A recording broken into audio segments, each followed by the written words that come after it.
Chapter 5. The Witch Doctor. I had never heard the term rougarou before, so I looked it up. It was a kind of Cajun werewolf. That told me almost nothing. The pages I found were filled with wild claims about mysterious disappearances and cases of babies being stolen in the night. I didn't see or speak to Roman during my next shift. After work, instead of hitching a ride home with one of my roommates, I changed out of my scrubs and took a bus into town.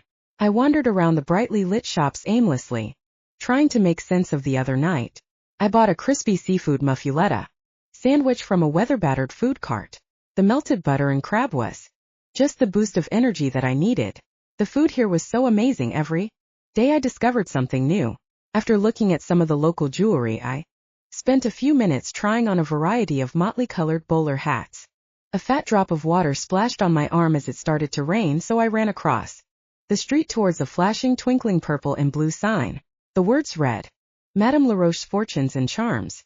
I needed to wait the drizzle out anyways, so I decided to be open-minded and see what the place had to offer. Florence had mentioned this place being run by a supposed voodoo witch doctor, and that was perfect for the answers I needed. The shop itself was on the small side. It was crowded with endless baubles and jewelry supposedly infused with some sort of magic. Peculiar bones and dark feathers hung from the ceiling, along with something that looked like a shrunken goat's head. The floor was a soft purple shag carpet spotted with a dozen dark colors from years of soaking up different spills. Cryptic jazz music played faintly over the sound system. A veil of crimson beads separated the store from a room in the back. I tried to stare through them to see what lay beyond, but my eyes kept drifting to the side as if distracted by some unseen force. I jumped a few inches when a black-nailed hand parted the suspended pearls and beckoned me forward. Laughing to myself at my silly jitters, I took a breath and stepped through the clacking portal of light. On the other side sat the witch doctor herself with an amused expression on her face. She was very different than I expected. A young mulatto-skinned woman who didn't seem much older than me. Her hair perched like a black raven, swooping down into a tied-up braid that hung down to her curvy waist. She wore a vibrant purple blouse with tight black pants and was adorned with a tastefully sculled assortment of long necklaces, spiky bracelets, dangling earrings, and colorful rings. Greetings, Cher, she said in a husky voice. Aren't you a little young to be a witch doctor? I asked cautiously. She laughed. I'm sure they ask you if you aren't a little young to be a nurse. I gasped. How did you know I'm a nurse? She grinned and pointed to my waist. My white employee badge was sticking halfway out of my pocket. You are not from around here, are you, Cher? Asked the witch doctor. No, ma'am, I'm from Kansas. You are far from home, she said, walking slowly towards me. You are trying to find yourself. I noticed something strange about her eyes. They seemed to ripple with the colors of the room as she moved. My eyes tracked the strange assortment of knickknacks at the corners of the room.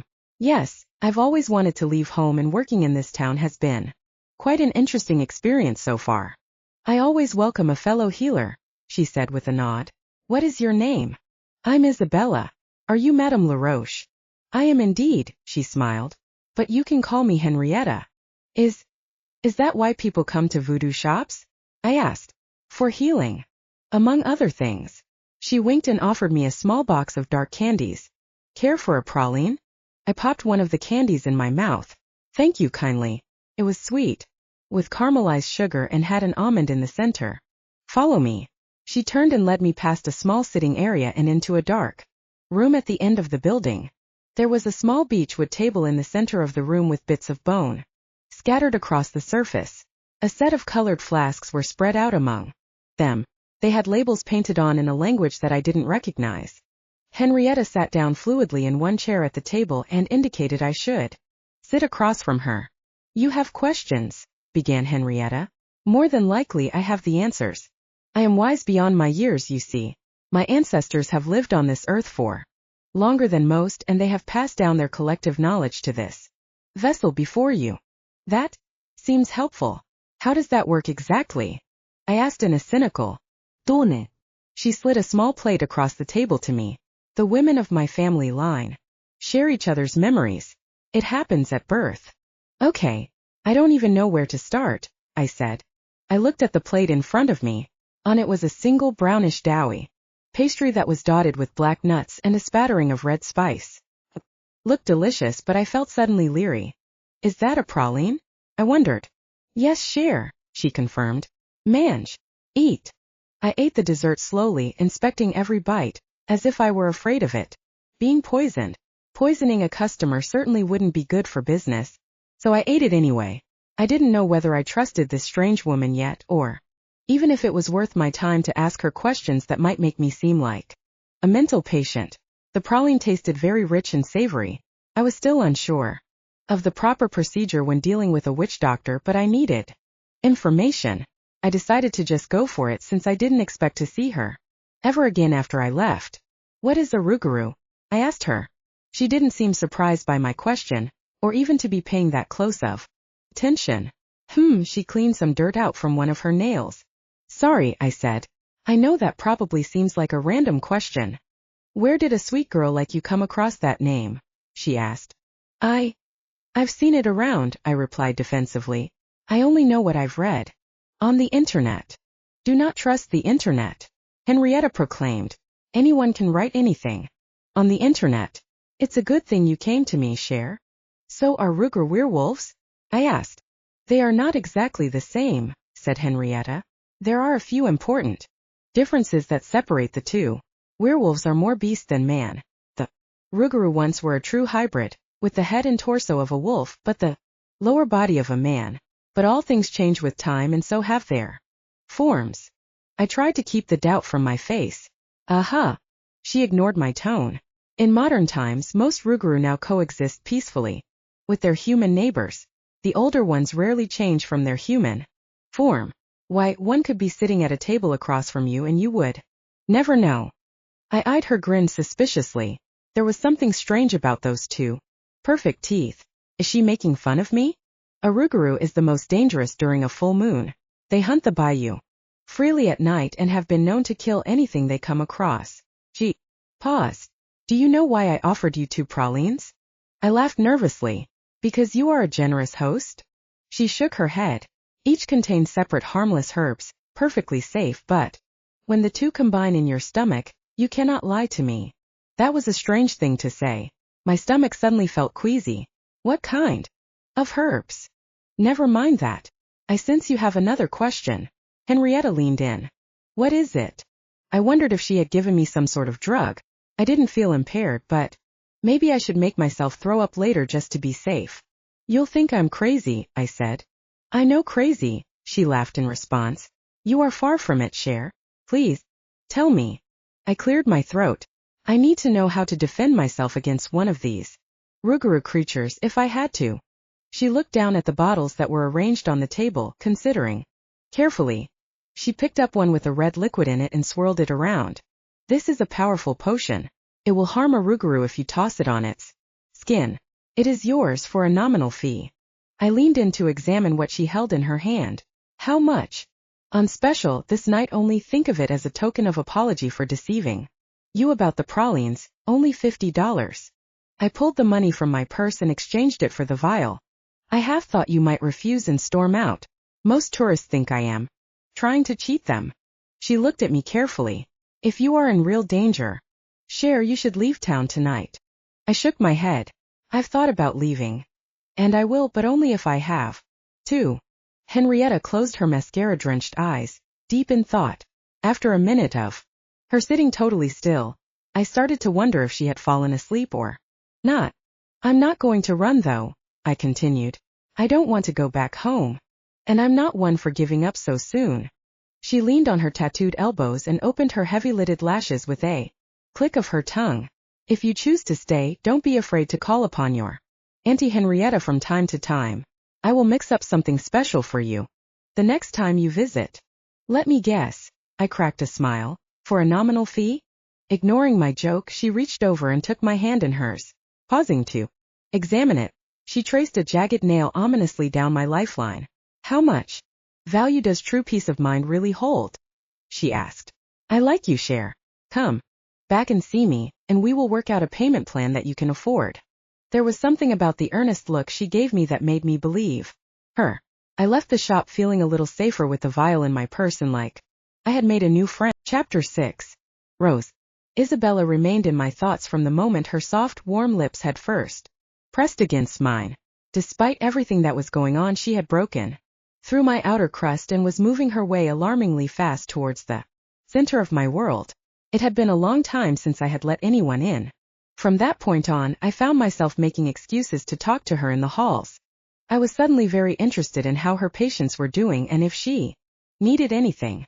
Every lunch break was spent sitting with her, even though I was never very hungry. I rarely ate during the day. The many moments we spent together caring for a patient or giving reports suddenly became very intimate. She never did give me her real age at dinner, but then again I hadn't told her mine either. I felt like a stalker as I covertly looked up her employee records on my computer.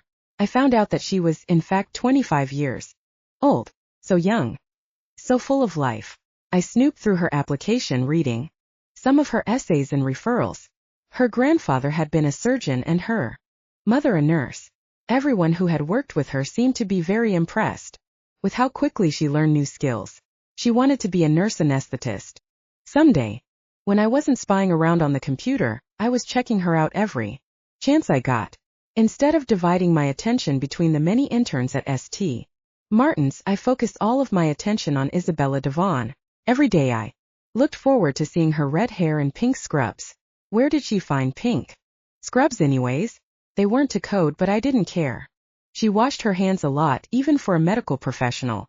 I lost count of how many times during the day I watched her clean those beautiful hands of hers, regardless of if she had any physical contact with a patient or not. There was always at least one germaphobe on staff, but aside from the ceaseless hand washing, she didn't really fit into that mold. I knew that she was willing to get her hands dirty and never shied away from blood when a patient's life was in the balance. I felt like a fool as I followed her silently from a distance, listening to her conversations from outside of normal earshot as she talked to patients and the other nurses. She never knew I was there or that I was watching her. To anyone that might have seen me lurking behind her, I probably looked like a hungry beast stalking its innocent prey. The next few days were spent in this delicate dance. Then everything changed forever. A 50-year-old woman named Rose was transferred in from New Orleans by helicopter airlift. Her lungs were riddled with cancer and they thought I might be able to help her. How wrong they were. Rose was growing weaker by the day. Despite remaining in high spirits, she had difficulty breathing even hooked up to the mechanical ventilation machine. I stood outside Rose's room, watching Isabella as she held her hand and prepared her for the worst. Isabella turned and saw me looking at them. I was amazed how empathetic of a nurse she was. She wasn't just great with Rose, she was able to connect personally with every patient that was assigned to her. They weren't simply names on a clipboard to her, they were people with real identities. She was their anchor, dedicated to tackling any problems that arose and tirelessly ensuring that their needs were met, all with a smile and resilient cheer. Whether they had an unending supply of hope or barely enough to slide between two fingers, Isabella was always ready and able to care for them without any complaints. Rose was dying. I knew I could save her, but at what price? I had discussed different treatment options with her already. Usually I was lucky and didn't have to explain my methods, but time was running short even for a fighter like her. I went into my office, locked the door, and poured myself a glass of single malt LA1 whiskey. There was no danger of dulling my senses during a medical procedure. The strange werewolf virus always healed any contagion in my blood within a few minutes. More than a few times I had drunk an entire bottle just to give the appearance that a 24-hour shift with no rest had worn me out. The dark whiskey also cooled my rage over the confrontation with Damien and his pack. Without it, it wasn't long until uncontrollable anger began to course through me. I was afraid of what I might do if I let the rage take hold, and what it might mean for the life that I had built here. I tried to push those types of thoughts from my mind. The animal in me wanted to hunt them down one by one and make them pay for the way they had treated Isabella. Wasn't sure what she and I were, but I did feel an overwhelming need to protect her. So help me if they try to hurt her. But of course the pack would never fight individually. They always fought together, relying on the other members to watch their backs. There were certain benefits to belonging to a pack, even though I swore I would never join one ever again. I finished my glass of whiskey, quickly chewing a piece of gum to mask the scent of alcohol. I straightened my coat, combed my hair with my fingertips, and went back to Rose's room. Isabella was still there, stroking Rose's hand, as she lay there in her bed, feeble and barely holding on to life. There wasn't much time left to waste. Isabella, I called to her. A word, please. Isabella stood from her chair and came to my side with a pleading look in her eyes. I'm going to sit with Rose for a while, I told her, to go over the different treatment options with her. I know you'll do everything in your power to help her. She's such a sweet woman. Are you sure you don't want me to stay and help? Asked Isabella. No, it'll be better with just the two of us, I said. Besides, you need some rest. You've worked 3 long nights in a row. You have earned some well-deserved sleep. I guess I am a little tired. Would it be okay if I slept for a half hour or so in the on-call room? She asked. That's a good idea, I answered. Set your alarm for an hour. After you are more well-rested, come and meet me by the nursing station so I can fill you in on the details of the treatment plan for Rose. Keeping Isabella in the dark about my secret was the best thing for her. I closed Rose's door and sat down next to the declining woman. I reached out and held her hand quietly for a few minutes, listening to the steady whir and hum of the machine breathing for her. Modern medicine had evolved by leaps and bounds over the years. It could now even keep someone alive who was technically brain dead, but there were certain things that it would never be able to heal. Rose needed something more powerful than machines and procedures. She needed me, the healing that only my saliva could provide. She shifted as she started to wake up. Hi Rose, I'm going to remove the ventilator tube so that we can talk, I said as I smoothed back her hair. Tried to remove it as gently as possible, then gave her a sip of water.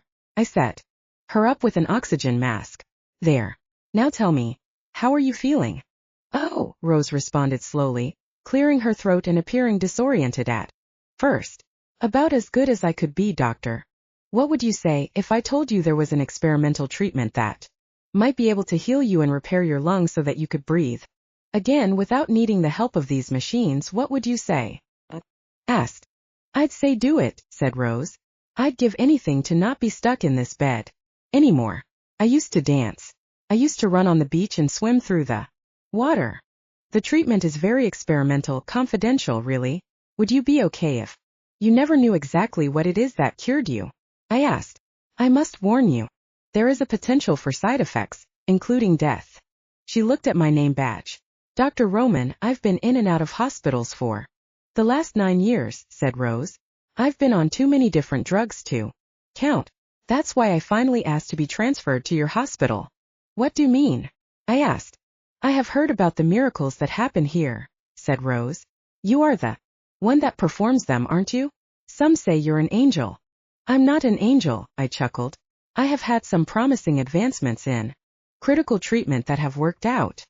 But you aren't a typical doctor, she said, bemused. I have some special techniques that have had some successes, yes, I replied. You're very special, Dr. Roman, said Rose. I can tell that you are a good man. I am special, but I'm not a very good man, I replied. A good doctor, maybe. Thank you, though. She searched my eyes. You have an old soul. I can see it in your eyes. They seem so wise for someone as young as you. I'm older than you are, Rose, I replied with a wink. She snorted in disbelief. Oh, you tease an old lady. That is impossible, she coughed. I must have had my first child before you were even born. Are your children not here to visit you? I asked. Her face fell and she looked suddenly sad. We had a falling out of sorts. They won't be coming to see me. I sighed. I'm sorry to hear that, Rose. That's why I want more time, Dr. Roman, she explained as her eyes became moist. I need to at least try and make amends. I understand a great deal about regret, I replied. You? But how could a spry young lad like yourself have experienced that type of regret? She asked. Quite the contrary, my dear, I said. I just turned 60 not that long ago. She erupted with hearty laughter that disintegrated into a coughing fit. I handed her a glass of water. After a sip, she was able to continue. You do know how to make a girl feel better. You sure it isn't just the whiskey talking? You smelled that? I asked, breathing into my hand. There's no harm in a drink to steady your hand, she said. Whatever happens. I'm just thankful that you tried to help me. You don't happen to have an extra glass of that whiskey, do you? I laughed. Sorry, against the rules for patients, I'm afraid. I'm going to heal you, I promised. I'll have to reinsert the ventilator tube. Try and rest now. After making sure the machine was once more breathing for her, I went back to my office and poured myself another shot of whiskey on the rocks. 30 minutes later, I was sitting back by Rose's side as she slept peacefully. The propofol drip I had hooked up would keep her asleep for most of the night. Sleep, Rose. I numbed the inside of her wrist with some local anesthesia. I held her wrist in my hand, looking at the wrinkles and liver spots on her skin. It was odd to think that my skin would have looked this way by now if not for the werewolf virus swimming in my blood. Her organs were failing, her body shutting down with every passing moment. If I didn't bite her now, she would die by morning. My saliva could cure her, but was her immune system too weakened to fight off the virus? I gently bit her wrist just enough to break the skin. I could taste the sickness in her blood. I let my saliva flow into the wound. I wiped my mouth, releasing her wrist and bandaging it carefully. I worried that I had given her too much, but it was too late to turn back now. With the deed done, all that was left was to wait and see how Rose responded. Would it heal her before her organs gave out? I wondered if Isabella was still sleeping in the on-call room. I would have to ask her if I ever appeared in her dreams like she did in mine. Chapter 7. The Bayou. I woke up to the sight of Dr. Roman leaning against the wall and watching me. He looked so perfect standing there, just as he had in my dream. We had been sharing another kiss. Then he had begun undressing me. It felt like I had done something wrong. Ever heard of knocking? I tried to cover up the flesh on my cheeks. Then I remembered that I had taken off my scrubs.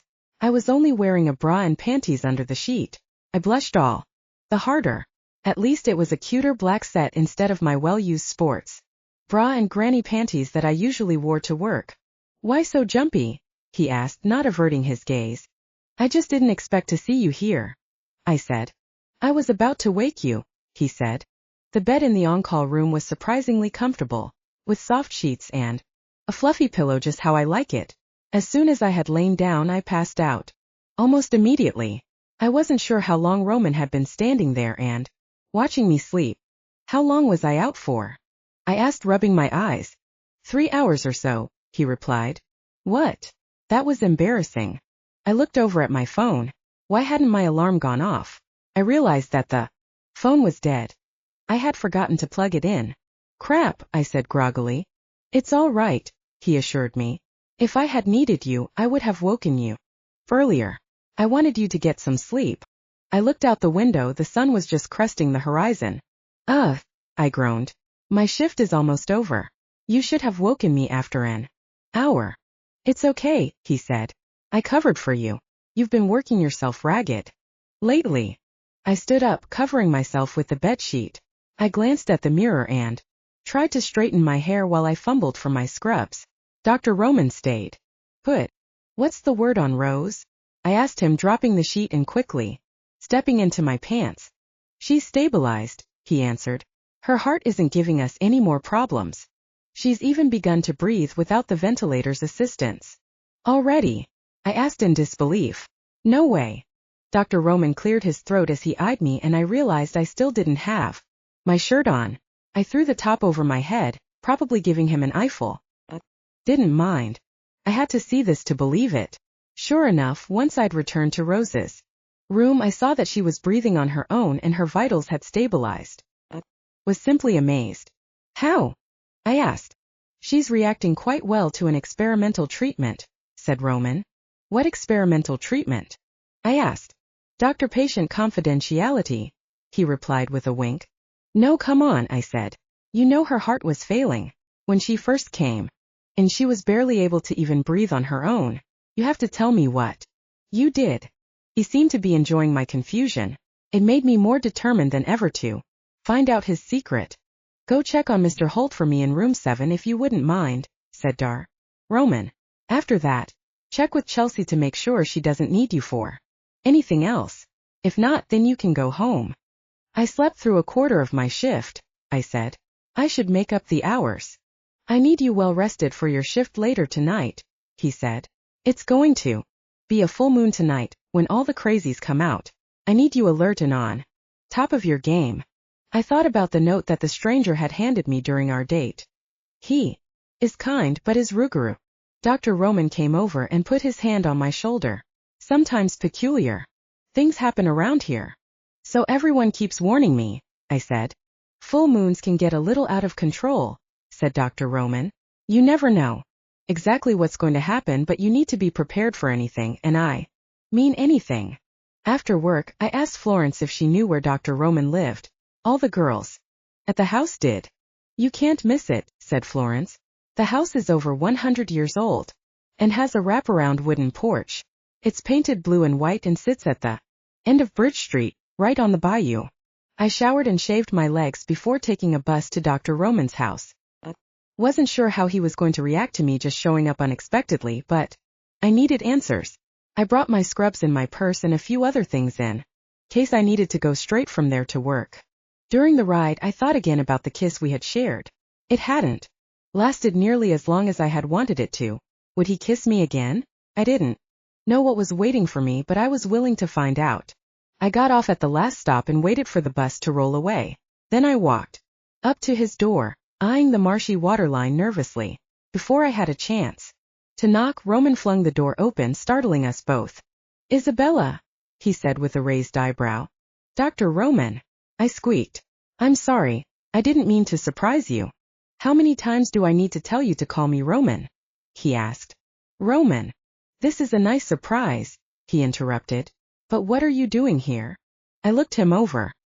He was wearing a t-shirt that left his muscular arms bare and wrapped snugly around his chest. His cut-off shorts showed off his impressive calves and legs. He could have easily been a model if he weren't so interested in saving lives. I wanted to talk to you about a few things, I answered him. Were you just heading out? I was about to go and check my crawfish traps, he said. You're welcome to come with if you'd like. You trap crawfish? I asked. They taste the best when you catch them yourself. The traps are in the bayou, he said. I hesitated. Oh, don't worry, said Roman. My family has lived here for generations. I won't let anything happen to you. I was reluctant to go into a swamp, not to mention I wasn't wearing the right shoes. I wish I could go, I said. But I don't have any boots or anything. He laughed. You won't have to get in the water, he said. I think I have a smaller pair of boots you can borrow. Hold on. He ducked back inside and quickly returned with a huge bucket and some smaller boots. They weren't a perfect fit for my feet, but at least they wouldn't fall off. We headed out into the bayou, checking Roman's traps one at a time. The bank was slick and grimy, and I immediately started sweating. I kept close to Roman as we came upon a line coming out of the water that was marked with a red string. Roman grabbed the line and smoothly hauled in a small trap. The traps were rounded wire mesh cages that used chicken gizzards or dog food as bait. Good thing I'm not squeamish. Some of the traps were empty, while others were bristling with muddy red crawfish, which Roman emptied in a writhing mass into his bucket. We continued on to the next trap, and he repeated the process, this time pausing before emptying the next trap. See this 3-inch hole here? Roman asked. That allows the crawfish in but keeps the bigger fish out. The largest crawfish I had ever seen clung to the wire just inside the hole. Wow, I said. Some of them are huge. Roman grinned. The granddaddy crawfish have the most meat. So what was it you wanted to talk to me about? He eventually asked as we waded through the mud. I swatted a mosquito away from my arm. I want you to tell me how you saved Rose. Everyone has secrets, Isabella. Please tell me, I said. I promise I won't repeat it to anyone. He looked like he wanted to spill the beans, but he held his tongue instead. Eventually, the water opened up to the size of a small pond. Roman's hands kept busy resetting traps and fixing any holes in the wire mesh. Did you just want to ask about Rose? He wondered. Or did you come here for another reason? Another reason? I asked. I was hoping for a repeat of the kiss we shared, said Roman. The memory flashed through my mind. I slowly placed my fingertips on my lips. I wouldn't mind doing that again. Was it inappropriate of me? He asked. I hope you don't regret it, because I don't. No, I quickly answered. I loved every second of it. I was kind of disappointed it ended so quickly. It was an intense night, said Roman. Yeah, things were a little weird, I said. I've been meaning to ask you about those guys that came up to us. That's a long story, said Roman. Why don't we save it for another time? A splash sounded nearby, and Roman jerked his head up, scanning the water. What was that? I asked. Only a gator, he answered. They won't bother us though. Oh, they won't, I asked as I moved a little closer. There's no need to worry, he said with a smile. I'm the dominant animal in the bayou. The creatures around here follow my lead. I laughed. Just like at the hospital? Precisely, he said. Besides, alligators and snakes are usually more afraid of you than you are of them. There's snakes too, I asked. I put my arm in his and my head on his shoulder. Maybe they are afraid of you, but I feel much better with you at my side. I pulled back and tossed my hair. If you won't tell me about Rose, then I want to know how long were you watching me sleep in the on-call room? Teased. Not long, he grunted. You can be honest, even if it was for like an hour or something, I said. I promise I won't think that you're creepy.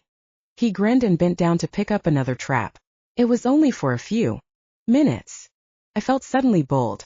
Maybe you should have come and joined me. Roman nearly dropped the cage he held in his hand. He looked up at me slowly. We still have a few hours until the next shift.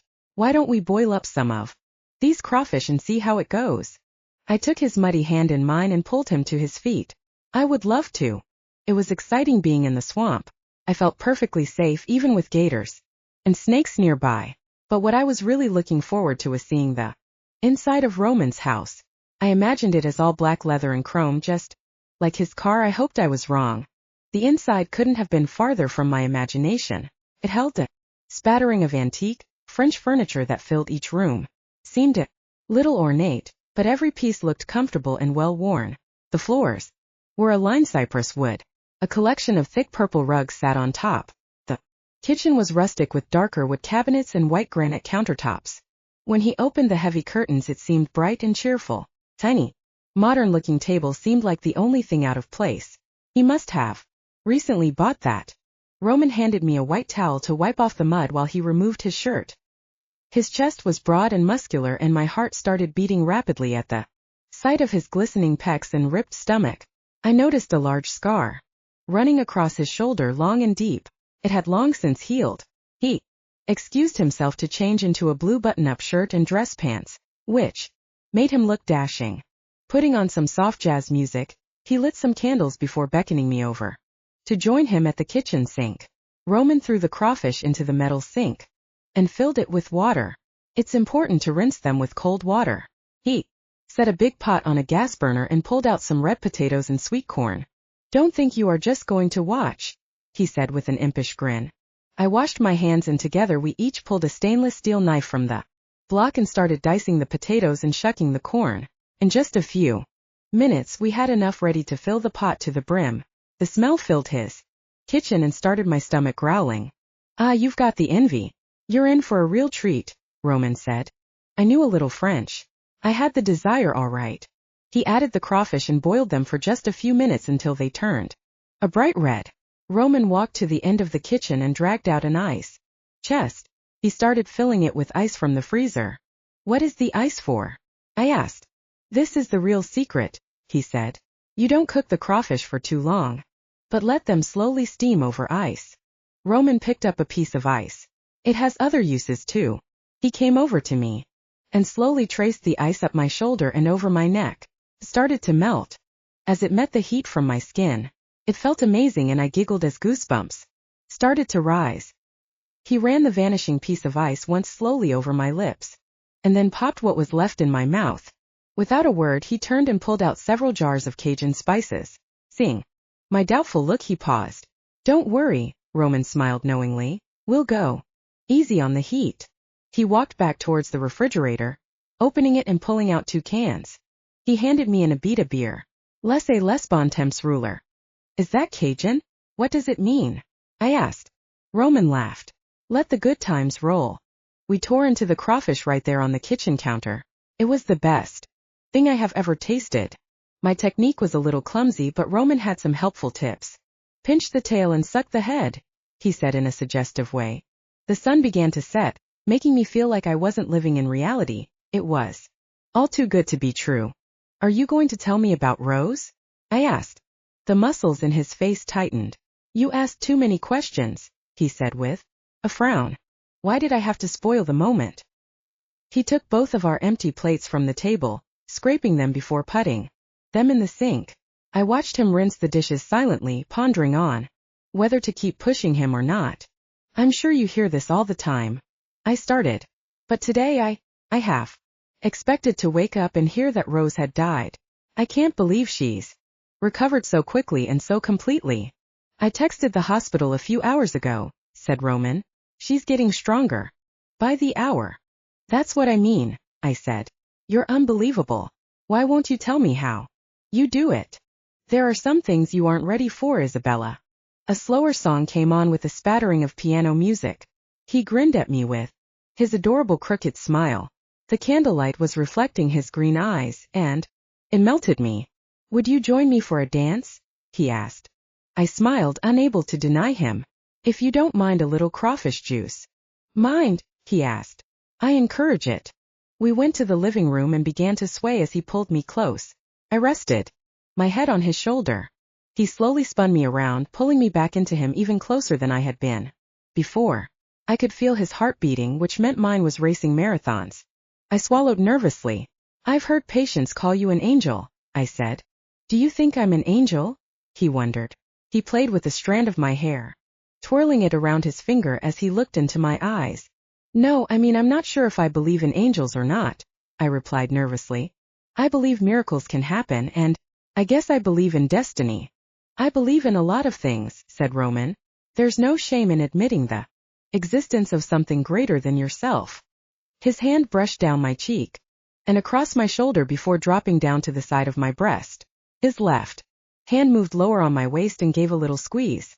His touch felt amazing. I wanted him to touch me everywhere. Roman, I started. Am I moving too fast? Should we stop? He asked. No, don't stop, I begged. Our mouths grew closer.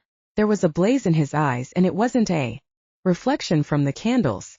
My hand was suddenly on his chest. My mind was racing. Do you trust me? He asked. I wasn't sure why, but somehow I knew that I could. Yes. We shared a strong, passionate kiss. I ran my fingers through his thick brown hair and then wrapped my arms around his broad neck. We stayed like that for some time, savoring the moment. Make love to me, I whispered. I want you. Immediately afterward, he was back to soft kisses and gentle caresses. I had no idea Roman would be such a passionate and caring lover. The time had flown by. I looked in alarm towards the clock. Our shift starts soon, I said. We started to dress. It was a little awkward when I picked up my torn shirt. Good thing I brought my scrubs in my purse. Sorry, he said with a smile. I guess I got a little carried away. I'll say, I replied. Not that I mind, but I only have so many cute shirts. So, shopping tomorrow? He asked. I laughed. Exactly what I was thinking. Roman and I returned to St. Martin's that night, both trying to focus on our shift rather than on what we had just shared together. It was hard not to daydream about what I would definitely call the hottest sex of my life. To limit the gossip, the plan was Roman would drop me off on the patient side of the parking lot and then drive around to his usual spot in the employee lot. As he dropped me off, he said he would sit in the car for an additional 20 minutes before coming in. You're going to be late on purpose? I asked him. I could get away with murder in that hospital, said Roman. It'll seem less suspicious if one of us shows up before the other, trust me. It won't matter if I'm only 20 minutes late. Little did I know those 20 minutes might cost me my life. Chapter 8. The Full Moon. I saw that Ginger was assigned as the charge nurse. So, how was your date? She asked as I met her for report at the nurse's station. Fine, I said, not wanting to divulge too much. I'm sure it was, she said with a wicked grin. Fortunately, her phone buzzed and she left, but I knew there would be more questions from the girls. I went immediately to Rose's room to check on her. She was still connected to a heart monitor, but the ventilator had been removed from her room. I could hear her breathing from where I was standing. Sounded strong and even. Checked on her a few minutes later and noticed that her heartbeat had started rising. I put on my stethoscope and walked over to her to double-check. Her hospital gown was damp with sweat. I listened for a moment to her heart. Was erratic. I texted Roman. Rose has an elevated heart rate right now. Pulse racing, sweating, rapid. Breathing. After a minute he responded with, "That's not unexpected. Is she awake and responsive?" "She's sleeping," I wrote back. "I'll check on her myself in a few minutes. Let me know when she's awake," he texted. That's when she flatlined. "Rose." I called out to her as the alarm on the heart monitor sounded. "Rose? Can you hear me, Rose?" I couldn't feel a pulse. I hit the button on the wall for a code blue and ran to the hallway to get the crash cart. I tried to remain calm as I unstrapped the equipment and whipped out my phone to call Roman. "Isabella." Roman answered. "Roman, get in here now." I yelled into the phone. "Rose has gone into cardiac arrest." "That's not possible," he said. "Believe me, it's happening." I hung up the phone and started chest compressions. Ginger ran into the room. "Where's Dr. Roman?" she asked me.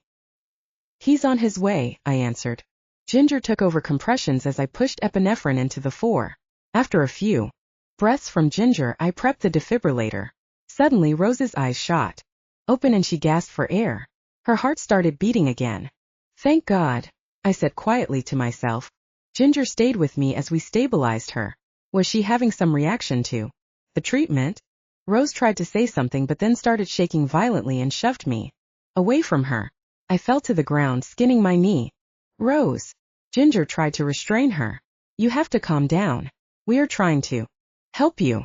Rose's face contorted and her jaw seemed to sag. She started moaning in a low voice which cut off into a growl. I couldn't believe my eyes as Rose began to transform into something not human.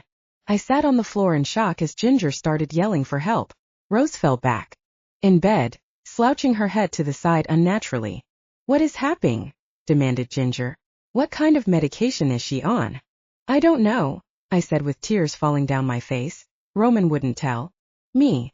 Rose started to cough up blood as she stared at me with red eyes. Her hands dug into the hospital bed, shredding the sheet and gouging deep into the mattress beneath. Her teeth appeared to be growing in size. "Go get Dr. Roman now," screamed Ginger. I jumped to my feet and ran out of the room. A loud howling sound echoed after me.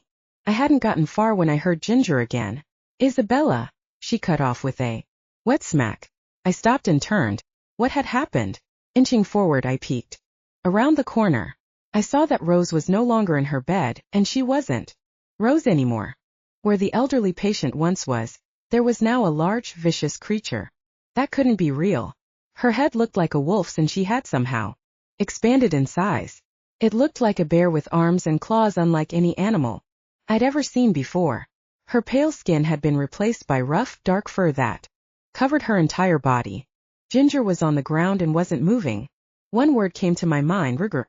Rose tried to leap towards me, but got her claws tangled in the bed frame.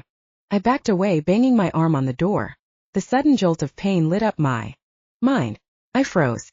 This isn't real, I thought. I must be dreaming. Drawn by the screaming and the code blue, the night security guard James came running. "Are you all right, Isabella?" he asked. James took one look at the snarling beast inside and pushed me out of the way.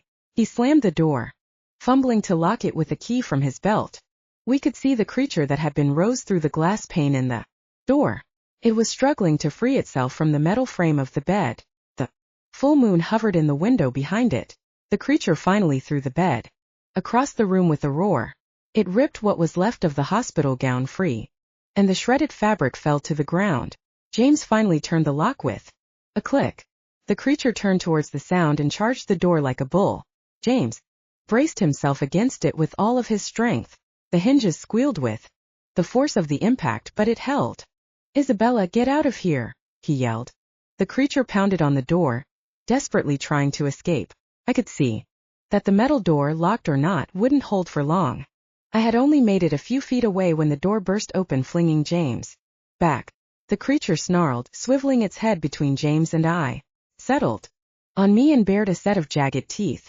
That's when James fired his handgun. The bullet took the creature full in the chest but only seemed to enrage it. It pounced on James, clawing and biting. James fired again as he went down. Run now. I glanced at the other rooms on the floor. They were all empty. There was no one left to help me. Where was Roman?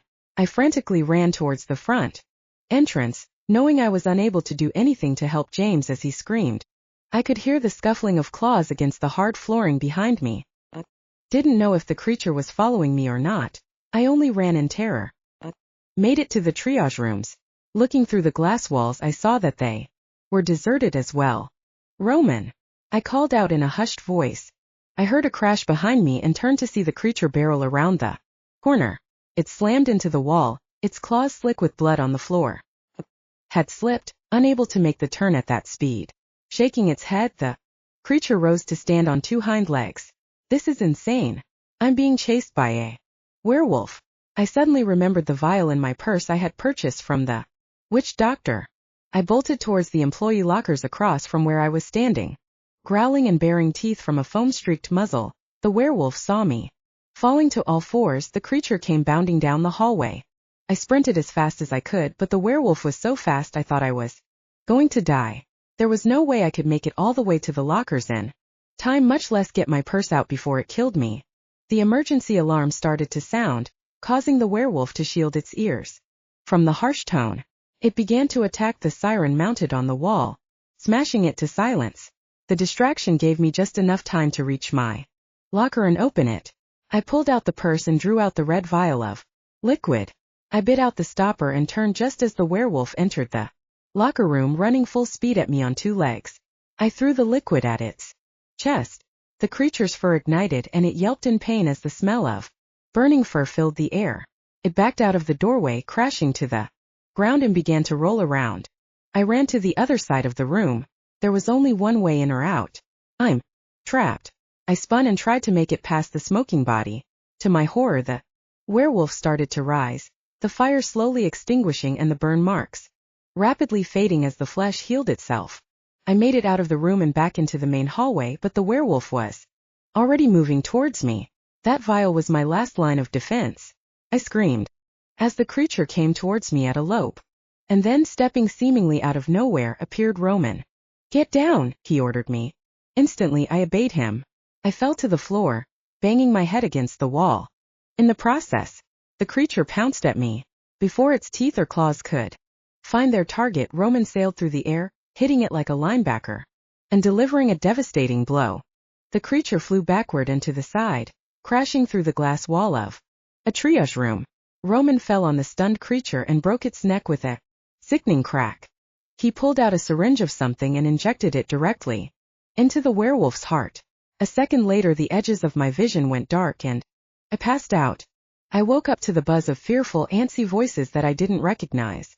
Immediately, my vision was blurry. Even though I couldn't see clearly, I knew I was safe when I heard Roman's voice. "Isabella?" came the familiar sound. I blinked my eyes, and my eyesight finally cleared to reveal Roman's wide, concerned eyes. For the first time since I'd met him, he finally looked tired and worried. "How long was I out?" I asked.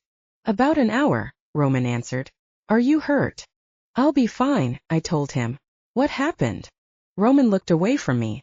"One of the patients became violent and killed a guard." "I know what I saw," I said with ice in my voice. "Don't lie to me." He had the decency to look ashamed as he motioned the other people in the room to leave. I waited until we were alone to sit up, then instantly regretted it as a flash of pain cut through my head. Roman was at my side immediately. "Go slow. You have a concussion." "You saved me," I said. "You have it all wrong," he replied. "I nearly killed you tonight. I was almost—" "No, you saved my life," I persisted. "How did you stop that thing?" He handed me a cup of water. "You don't know what's happened here, do you?" Roman snapped. "Not really," I said. "Wait, Ginger. Is Ginger okay?" I asked, trying to stand up despite the pain. Roman put a hand on me. "She'll live. She's badly injured, but I was able to stabilize her." "Listen, I need your help," Roman said to me. "Look out there." I leaned to the side, looking out the window of the room we were huddled in. There were dozens of police in the hall. "Everyone is scared," said Roman. I told the police Rose had a bad reaction to the drugs I gave her. There is a dead. Roman hushed me and I lowered my voice. There is a dead werewolf out there, I said again in a whisper. Not anymore. Roman took my hand in his. I've hidden the body. I need you to confirm my story and tell them she got hold of a scalpel and slashed up the guard before escaping. I shook my head. Why would I do that? I won't fake a police report. Please, Isabella. His green eyes stared imploringly into mine. This is all my fault. If we tell them the truth, it will lead back to me. I closed my eyes, hoping that when I opened them I would wake in my bed safe. At home. It didn't work. I don't know, Roman. Now I knew what the warning about him had meant. Roman was too strong and fast to be human. That's why he didn't want a dead werewolf body pointing back to him. They won't believe you anyways. You're my night nurse, right? He asked. Stay strong for me, Isabella. Help me clean up this mess and hide any trace of what happened here tonight. It was wrong. But Roman needed my help. I'll help you, I said. But I need to know everything. After tonight, Roman said. No more lies. He beckoned one of the officers in to take my statement. After they were gone, I went with Roman to the elevator. We took it down to the basement, to the morgue, and I thought the place was creepy during the daytime. The lights were off and the room was empty. The day shift hadn't yet started. He walked me over to one of the cold lockers where the bodies were stored. Roman paused. Prepare yourself. I moved closer to him as he opened the door and slid out the retractable table. A white body bag sat there. I held my breath as he unzipped it to reveal Rose back in her human form. She was dead with a blackish bruise around her neck. A tear came to my eyes. I don't understand. He took me in his arms. A newly changed werewolf turns during the full moon. Death returns them to their human form. I pushed him away. Then why didn't you turn into a snarling monster? I am much older than I look. Roman closed the bag and slid the body back into storage. With time and practice, the transformation can be controlled. I just stared back at him silently. Roman sighed. Come back home with me and I will explain everything. Chapter 9. Secrets. I didn't say a word to Isabella as I drove her to my house. For her part, she seemed content to sit silently and process what had just happened. I turned the knobs on the radio repeatedly, unable to find any song that I liked. That drive home was one of the longest of my life. I pulled into the driveway, relieved to be out of the confining space. Isabella waited as I opened her door for her. She accepted my steadying arm, and we walked towards the door together. She was still a little shaky on her feet. I was careful to smell the air for any unwelcome scents. There weren't any, only the smell of some old crawfish in my metal trash cans. I really should have put those on the curb earlier. Soon we were inside. I helped Isabella to the couch. Avoiding the awkwardness of the unsaid words between us, I went straight to work building up a fire to warm her. Within a few minutes I had a nice little blaze coming from a pyramid of chestnut oak kindling. I scowled at the missing fireplace mantle. I never wanted to involve you in all of this, I muttered softly. What exactly is this? Isabella wiped her eyes and looked at me. She looked beautiful sitting in my living room on my old cracked leather couch. I stoked the fire with a poker and watched it burn, wondering how I could explain what I had done, what I was. I began again. I tried to shield you from the truth of things. I'm your night nurse, right? She threw back at me. I need to know the truth, so I can help you. I can take care of myself, Isabella, I said. Clearly, she replied. And clearly I can't take care of myself at all. That's unfair, I said. You were very brave tonight. You handled yourself well. I want to know what's really going on, she said in a desperate tone.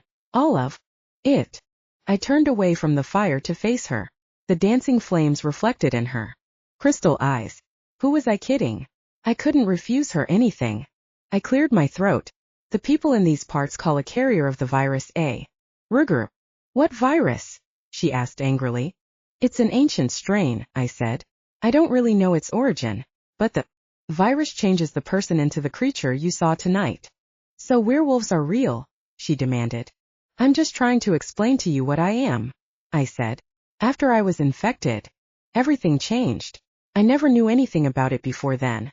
The virus has strange properties. I still don't fully understand it after years of research. A rougarou is like a werewolf, transforming during the full moon and with the same sensitivity to fire and silver. Silver? Is that what was in the syringe you injected Rose with? She asked. No, that was something else. It's called loup-garou, I replied. A type of wolfsbane that grows in the bayou. Injecting it into the bloodstream reverses the change. She rose to her feet. How did this happen? Asked Isabella. Why did she become a werewolf? Did you turn her into one? I've never told anyone else this before, I said. I sat down on the couch. By confiding in you, I am putting you in danger. I'm already in danger, she said, coming over to me. The saliva in my bite can heal almost any wound. Normally it isn't enough to turn a patient, but Rose's immune system was weaker than I thought. She slapped me in the face. So that's the miracle doctor's secret? I couldn't help but growl a little in response. Isabella backed up a few steps. And I saw the fear in her eyes. I never wanted her to look at me that way. Again. I mastered myself and turned away from her. I didn't mean for this to happen. I just wanted to help her. Rose shouldn't have turned tonight. I always monitor my patients so carefully. Then it's my fault, she said. What? I asked, standing and reaching towards her. No. Yes. She looked down at her hands as if they were covered in blood. If it wasn't for me distracting you, you would have been at her side as she recovered. You could have stopped the change from happening with an injection. And Rose and James would still be alive. I took her hand in mine. It's not your fault, Isabella. I've let the pack distract me. What pack? She yelled. I grimaced. So many lies. Those 3 creeps that followed us, they're also werewolves. Damien is their leader. They're alpha. I sat down on the sofa with a crunch and pulled her gently to join me. They've been trying to recruit me into their pack. The more I say no, the more dangerous they've become. Isabella looked overwhelmed. What do we do? She asked. You would be safer if you stayed away from me, I said. These aren't the kind of people you want to get involved with. She moved into my lap and kissed the spot on my cheek she had just slapped. I'm not turning back now. It's a risk, I said. I thought I should warn you. But if you stay, I swear I'll do anything to keep you safe. I'm not going anywhere, she said firmly. I want to be with you. I couldn't help but kiss her. I could smell her pheromones. She was extremely aroused. I rolled on top of her and we let our hands wander as we made out. After several moments, she stopped and started to play with my hair. Are they the ones that turned you into a werewolf? So many questions. I looked back at the fire. I seldom thought about the night when I was first bitten. I prefer not to talk about that, I muttered. At least not right now. We have bigger problems. We should go to the police, she said. Give them proof so they will believe us. I shook my head. You think the police are going to side against the vice mayor? No. I can keep you safe if you stay by my side, I told her. I just can't fathom why you would want to after everything I've kept hidden from you. You said before you were much older, she said. Exactly how old? I was born in 1958. I've hardly aged a day since I was bitten. She stood up in shock. So you're immortal? I laughed. I'm aging, but at a glacial rate. I've heard some werewolves can live to be 300 years old, but even their hearts will eventually give out. Didn't people notice you haven't aged? She asked. They would have, I said, if I hadn't left town 30 years ago. I've just been back for the last few years. I joined her and we stood together, quietly holding each other. The sound of the crackling fire was so soothing. These were the moments that made life worth living. Then my ears caught a piercing howl in the distance. I sniffed the air. I knew that scent. Someone is coming. I handed her my keys. I know I said to stay by my side, but right now I need you to drive straight home. Don't stop for any reason. A streak of fear crossed Isabella's face, but it was replaced with firm resolve. I'm not leaving you. If the pack doesn't yet know that we are together, we should try and keep it that way. I smelled the air again. There's only one of them, I said. I can handle one, but it'd be better if I didn't have to worry about protecting you right now. She frowned. I can fight. Now isn't the time. You have to trust me, I said. Besides, someone has to tell Ginger's roommates she's okay. How can I go back there and just act like everything is fine? She asked. How can anyone in this town act like this is normal? What kind of place is this? I sighed impatiently. That's just how Breaux Bridge is. The people take care of their own and keep to themselves. Now please get going. More of your questions will be answered in time, I promise. She didn't want to leave, but she finally agreed. I could only hope the pack wouldn't involve her. A few minutes after my car tore out of the driveway, Gauthier Leblanc stepped out into the light. He was as naked as the day he was born. He must have come through the bayou in his werewolf form and then transformed back into his human shape. You're getting sloppy, Roman, Gauthier said in a soft tone. A new Ruger was born on this night. Rumor is it happened in your hospital.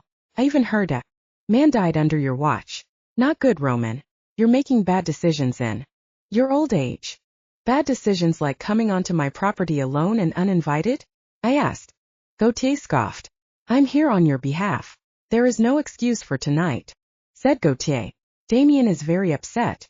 None but the elf are allowed to turn a human or kill a pup in his territory. I crossed my arms.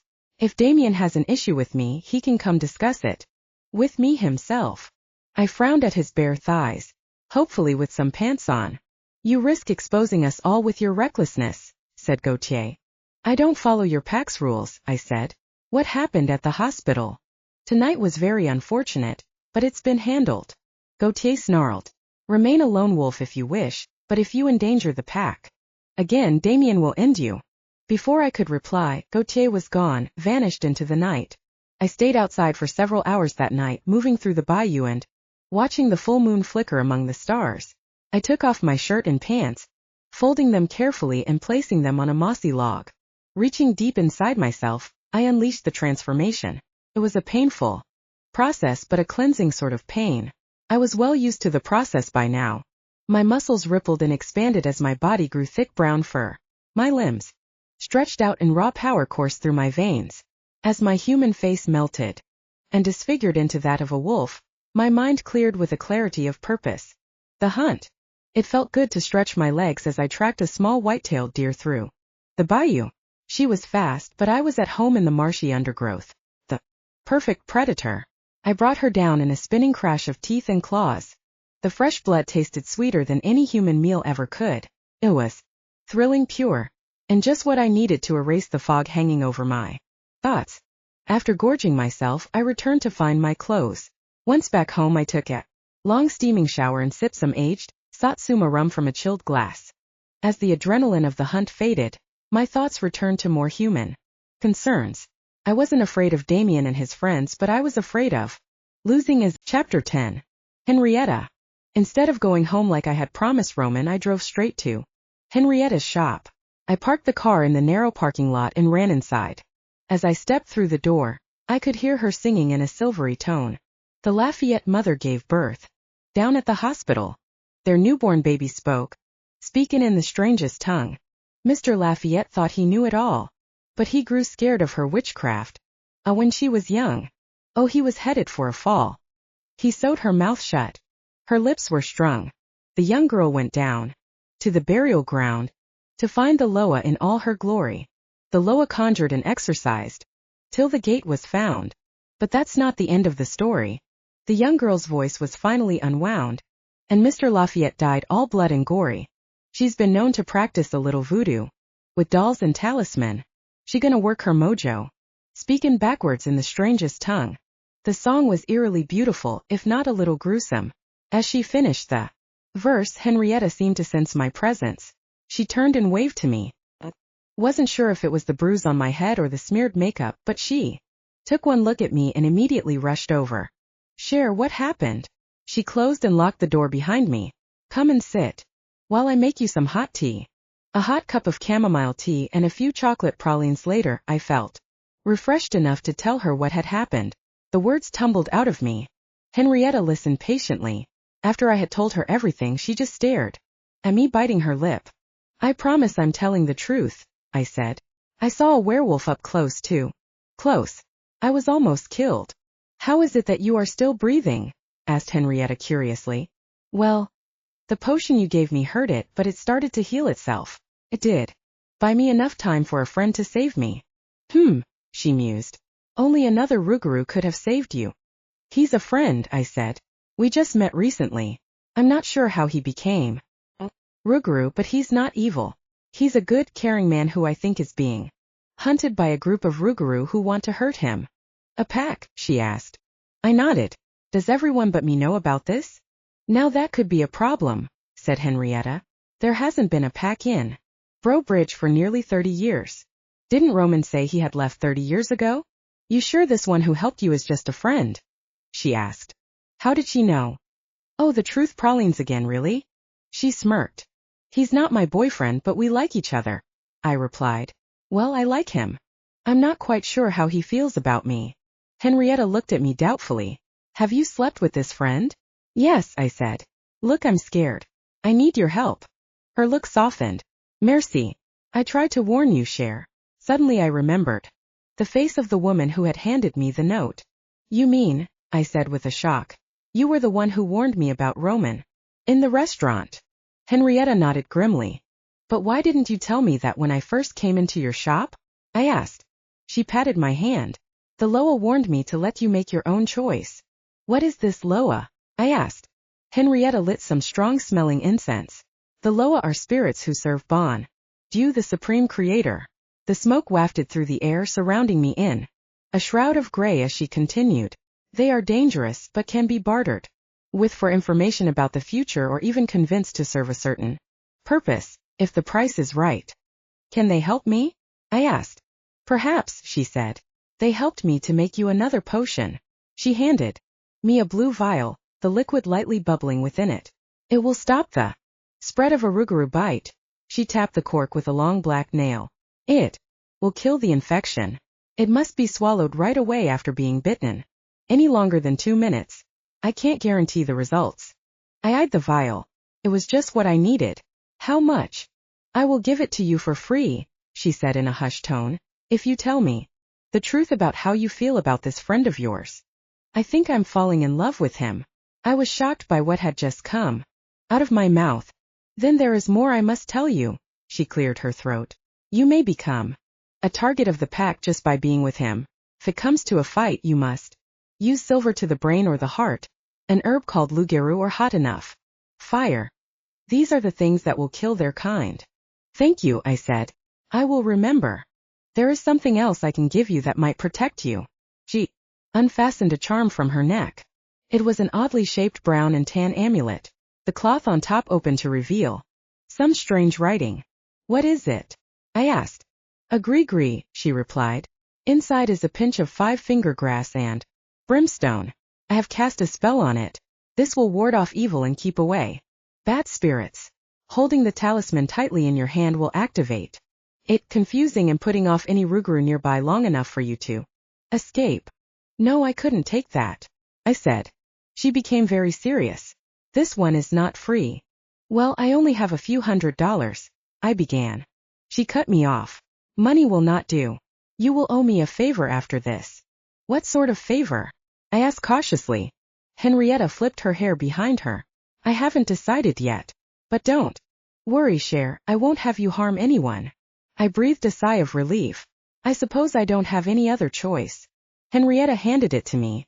A shame you don't know any incantations that would amplify its power. I put the necklace on over my neck. You mean, are you saying do spells of my own? I asked. But I can't do magic. She burst out laughing. If you say so, Cher. She grabbed hold of her side. Go home, you'll be safe if you leave right now. But a potion and necklace weren't enough for what I would have to face. I need more than protection.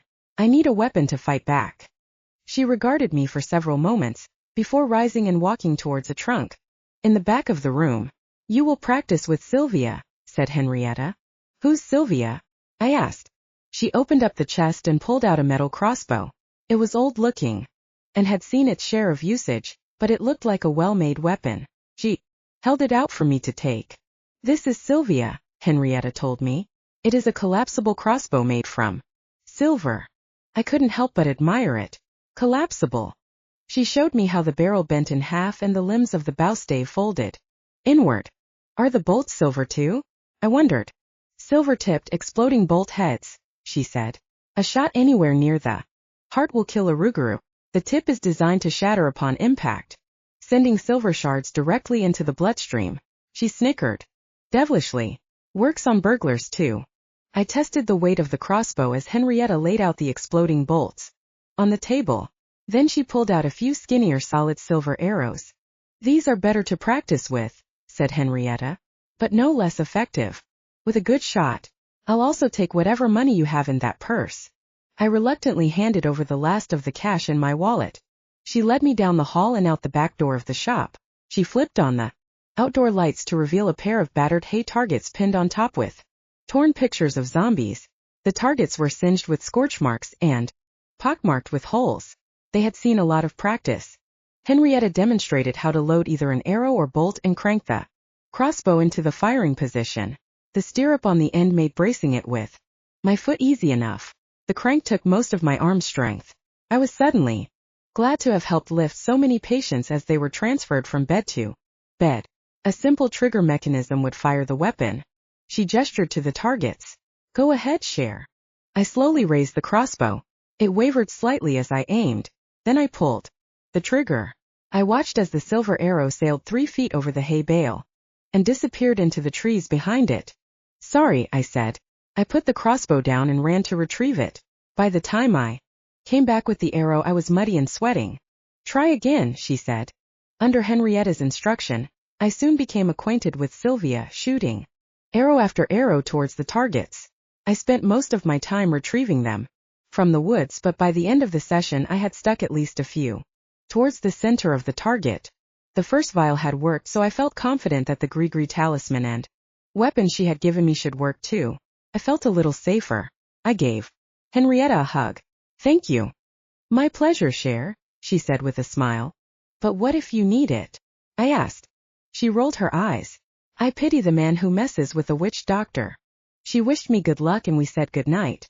Now all I had to do was think of a way to explain to my roommates why I was driving Roman's car.